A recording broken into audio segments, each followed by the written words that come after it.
Semasa sekali lagi kita berdoa bentar. Tuhan, sebentar hamba-Mu sampaikan apa yang Kau taruh dalam hidup hamba-Mu ini. Biar setiap yang keluar dari mulut hamba-Mu ini bukan dari manusia, tapi biar hanya hati-Mu saja disampaikan. Yang dari manusia dibatalkan tidak bisa disampaikan tempat ini dalam nama Tuhan Yesus. Amin.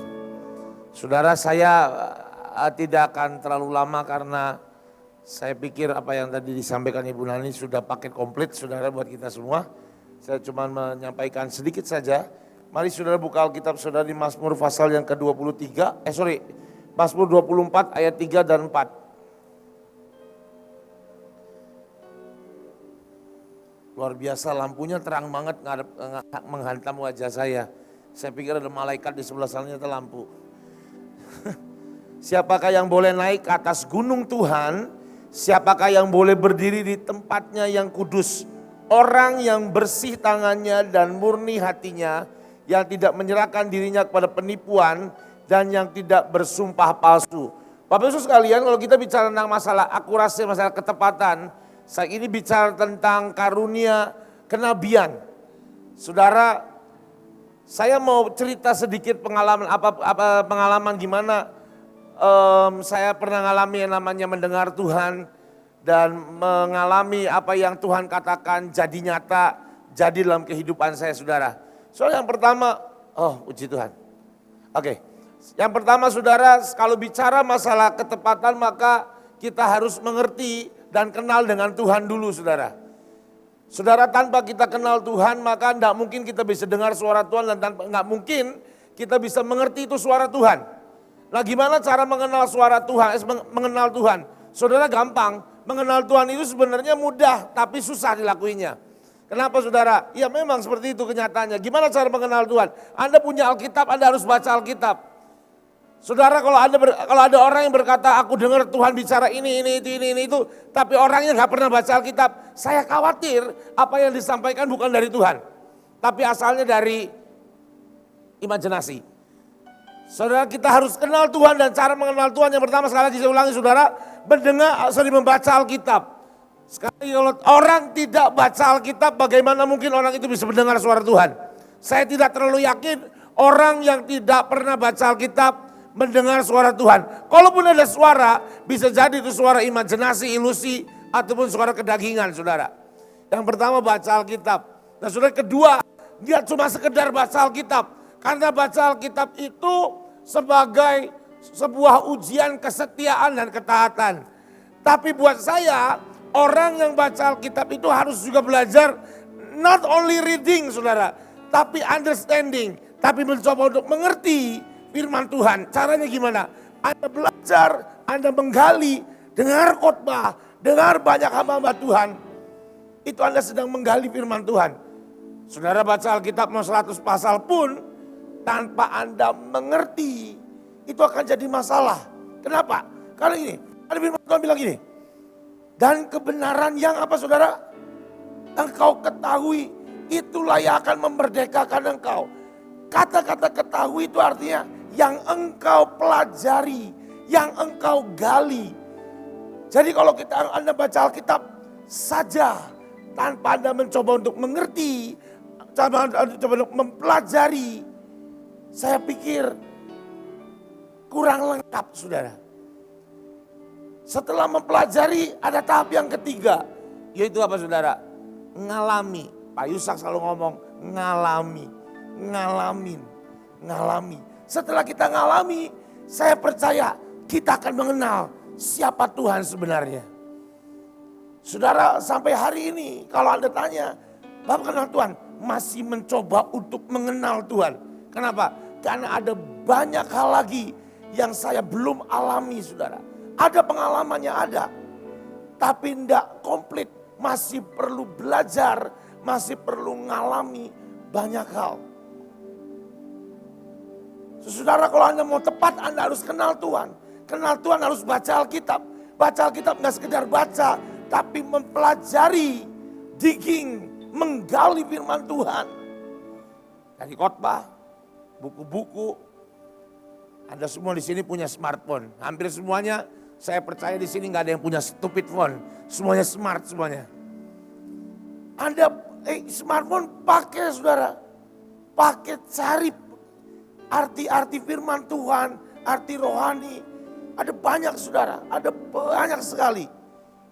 Ya rahasia yang di firman Tuhan, Anda harus pelajari.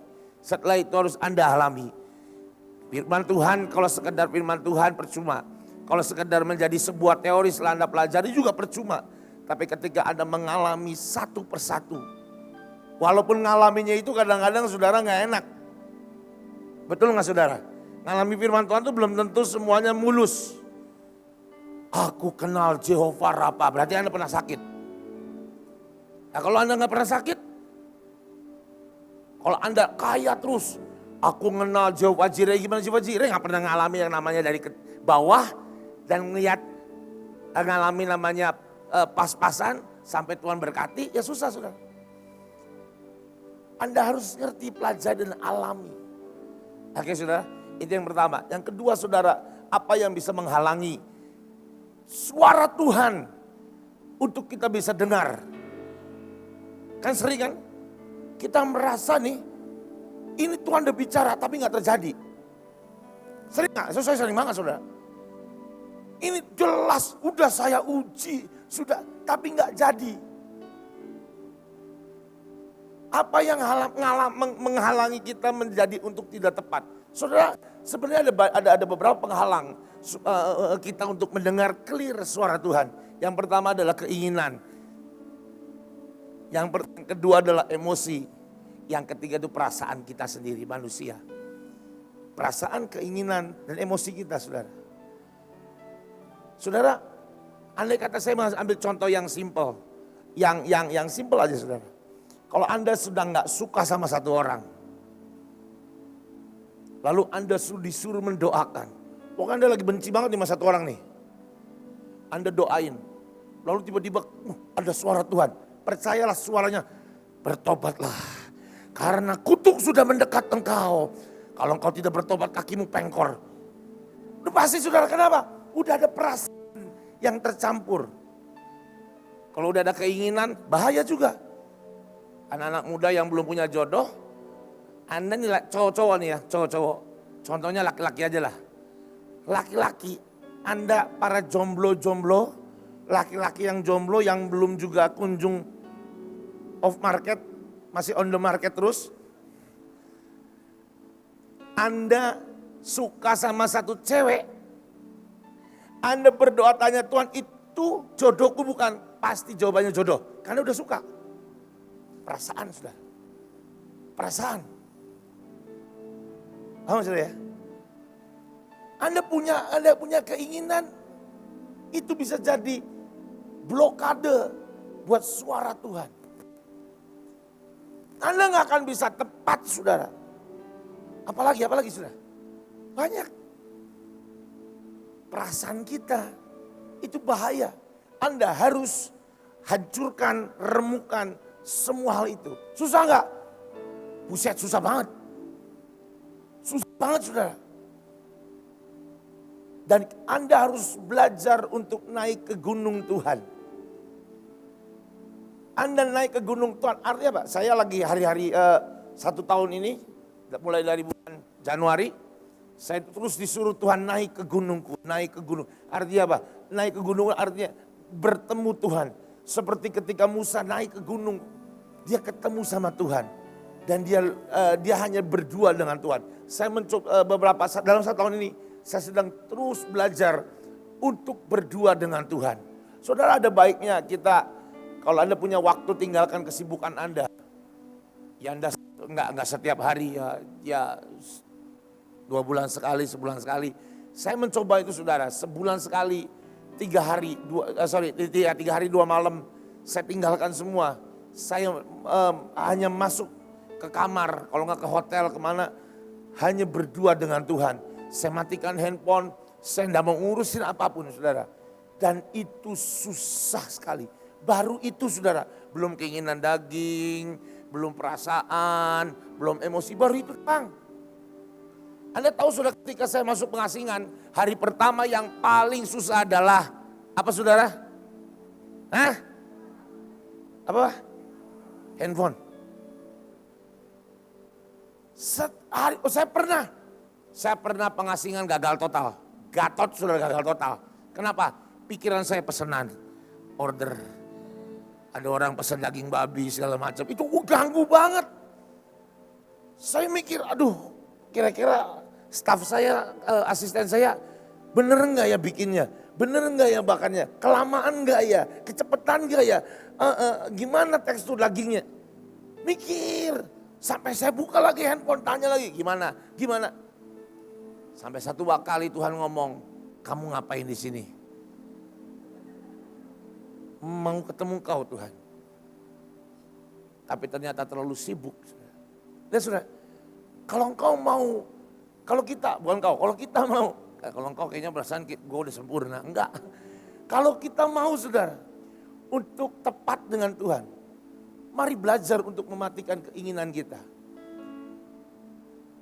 Mari belajar saudara untuk menghancurkan apa yang kita mau. Mengesampingkan apa yang kita mau saudara. Saudara, tadi kita baru nyanyi lagu Hineni. Hineni itu saudara tentang hamba. Hamba yang cinta sama tuannya, yang harusnya sudah bebas dan berkata, here I am, aku tetap mengabdi. Sama, kita punya kehendak bebas sama saudara. Betul enggak? Anda punya hak beli handphone, uang Anda sendiri kan? Tapi bisa enggak ada waktu tertentu Anda tenggelamkan itu semua dan utamakan Tuhan. Saudara, Hineni itu bukan berkata tentang budak. Sorry saudara, ada banyak orang yang salah persepsi Hineni itu budak yang tidak berguna. Kan ada Alkitabnya, setelah kamu melakukan sesuatu, engkau berkata, aku adalah hamba yang tidak berguna. Lalu akhirnya apa? Dorong-dorongan. Ayo kamu khotbah, jangan. Aku nggak bisa, aku Hineni, aku hamba yang tak berguna. Itu tak berguna benar itu. Iya saudara, loh Alkitab bilang nggak? Kalau engkau sudah melakukan tugasmu, kata bahasa aslinya, bahasa asli nih saudara ya. Kalau engkau sudah melakukan tugasmu dengan sangat baik, engkau harus berkata, aku adalah hamba yang tak berguna. Lah Anda belum ngapa-ngapain ngomong aku tak berguna. Ya emang gak berguna berarti. Loh, Anda Hineni itu hamba yang dibebaskan kan? Dibebaskan sama tuannya. Lalu dia berkata, aku mau mengabdi. Betul gak saudara? Saya mau nanya, kalau Anda, kita gak punya budak, gak mungkin. Kalau orang dulu punya budak saudara. Budak yang dibebaskan itu budak yang apa? Ayo. Kalau Anda, saudara kalau Anda hidup di zaman dulu, Anda punya budak nih, budak yang mana yang Anda bebaskan? Saya tahu ya, yang rajin, yang pinter, yang mau belajar, yang jujur, yang setia. Itu pasti dibebaskan. Nggak mungkin hamba yang goblok, yang malas, yang nipuan, yang lemah, nggak mungkin dibebasin. Yang ada apa? Dicambuk, dibunuh sekalian. Kalau hamba yang baik, yang berjasa segala macam, itu dibebasin. Jadi kalau Anda hari ini berkata, jangan aku mau nggak bisa apa-apa, aku hanya Hineni. Hineni apanya? Engkau berkata Hineni itu kalau engkau sudah lakukan semuanya dan memberikan hidupmu buat Tuhan. Baru ngomong Hineni. Saya jujur kalau setiap kali ada nyanyi, Hineni, agak takut ini saudara. Sorry ya.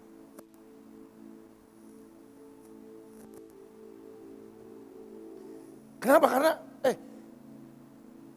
ada juga yang ngomong ini, Pak, saya mau minta didoakan supaya Tuhan beri saya Hineni.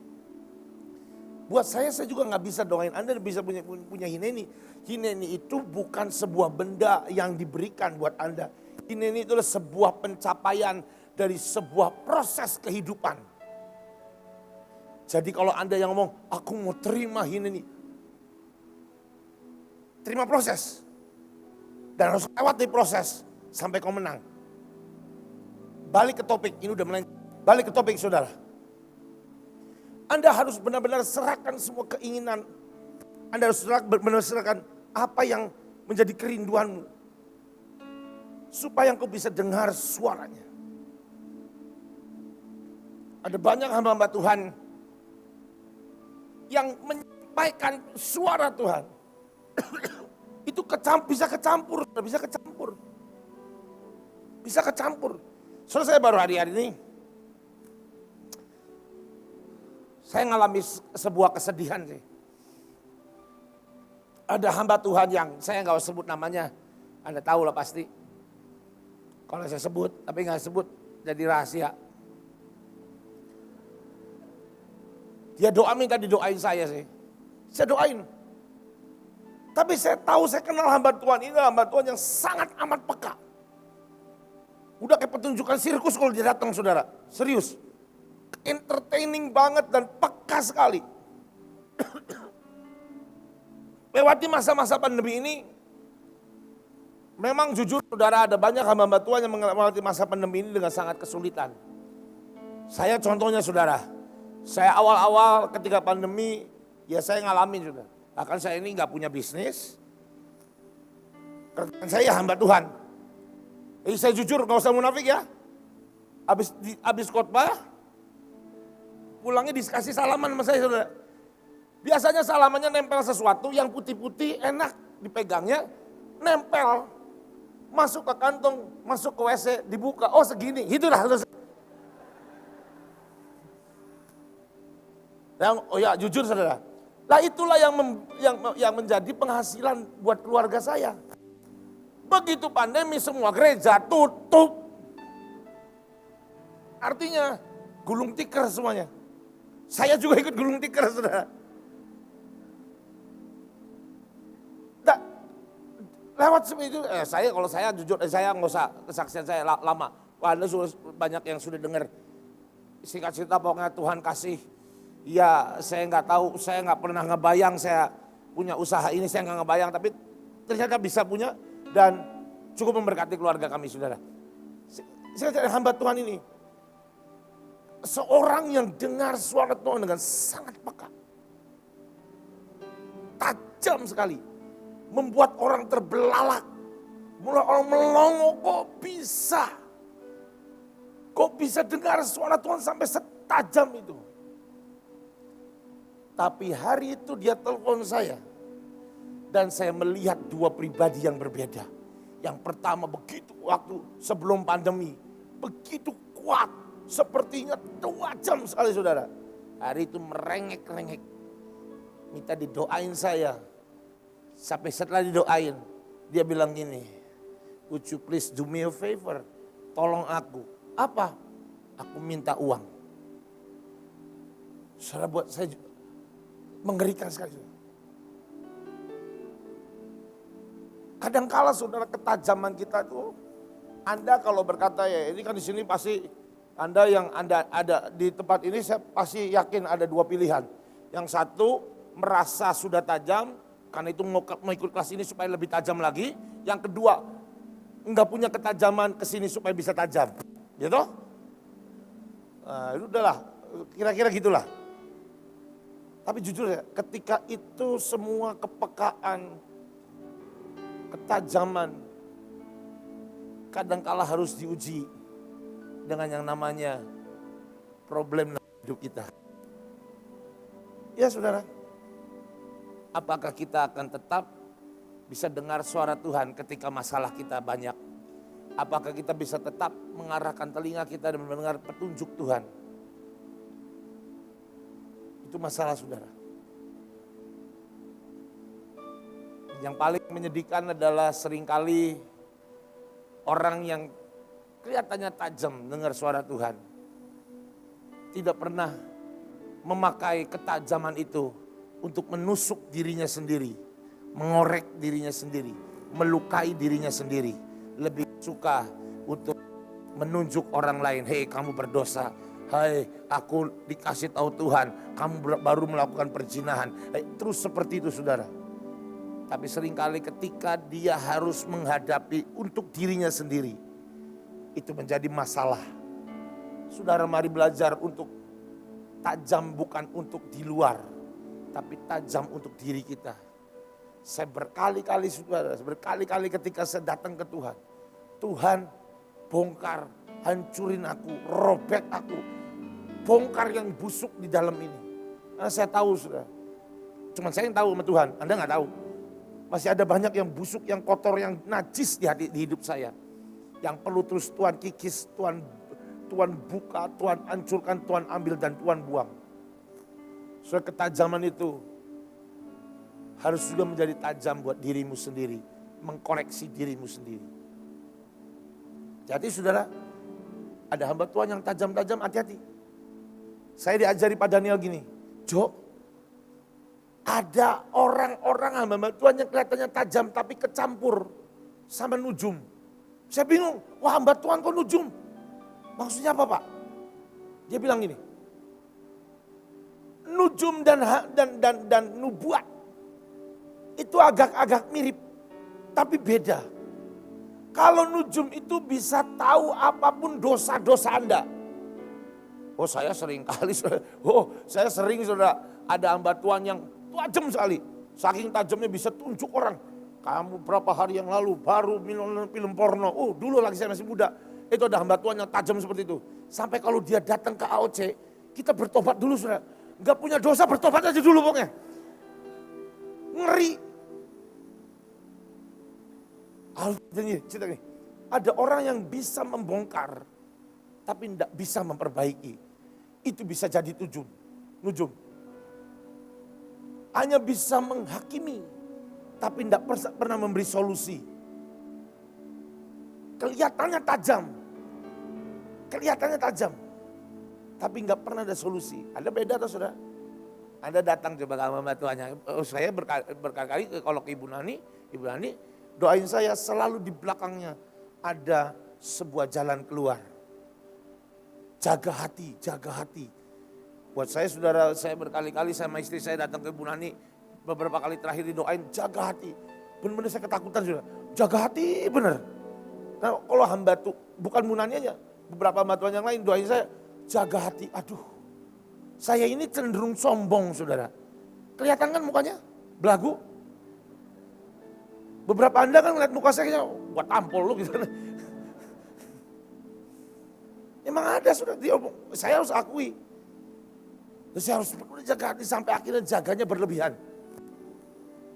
Saya baru kemarin, Nani tegur saya. Perkara madu. Saya ngomong sama Tuhan, Tuhan berhentikan, aku enggak mau Tuhan. Kenapa? Saya ngerasa ada banyak orang yang cari saya, WA saya, telepon saya. Ada yang aneh saudara. Pak, sujud sama saya ketemu. Impartasikan saya biar kalau saya doa keluar madu.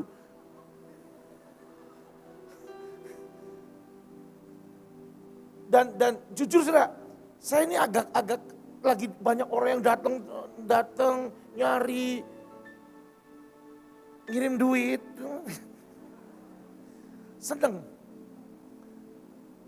saudara, seneng dan ngerasa kayaknya kok enak ya dikagumi orang. Saya langsung ingat, jaga hati, aduh Tuhan, jatuh lagi Tuhan, sombong lagi Tuhan. Sudah bahkan Tuhan pernah tegur saya, ada orang atau mungkin orangnya ada di sini, bertobatlah. Ada orang kirim uang 50 juta ke rekening saya dengan ngomong gini, Pak segera kirim ya madunya. Saya marahin saudara, minta nomor rekening balik. Saya kirim balik, kalau nggak saya buang uang itu ke tong sampah. Langsung teman-teman saya, tong sampahnya di mana dia mau buang.